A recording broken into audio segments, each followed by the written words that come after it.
వాక్యం విన్న తర్వాత వెంటనే విధేయత చూపించాలి, అంతే. ఆ తర్వాత సరి చేసుకుంటాంలేండి. దేవుడు మాట్లాడినప్పుడు సరి చేసుకోకపోవటం ఏంటి? పెద్ద దైవజనుడు చెప్పాడు, చిన్న సమయంలో చెప్పాడు, ఇద్దరు చెప్పారు ఆ కుటుంబానికి. ఈ కుటుంబం నాకు భయం లేదు అసలు.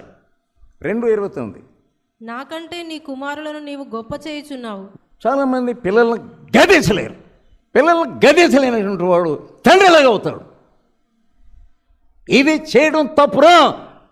వాళ్ళు ఏం చేస్తారు? చంపేస్తారా నిన్ను?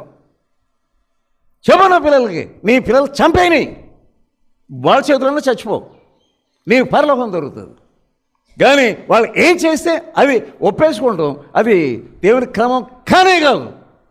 ఆ ఇద్దరు పిల్లలు ఏం చేస్తే ఇష్టానుసారంగా ఉంటున్నారు. అక్కడ జరుగుతున్నాయని బైబిల్లో ఉన్నది. దైవజనుడు వచ్చి చెప్పినాడు, నీ పిల్లలను గొప్ప చేస్తున్నావే దేవునికి.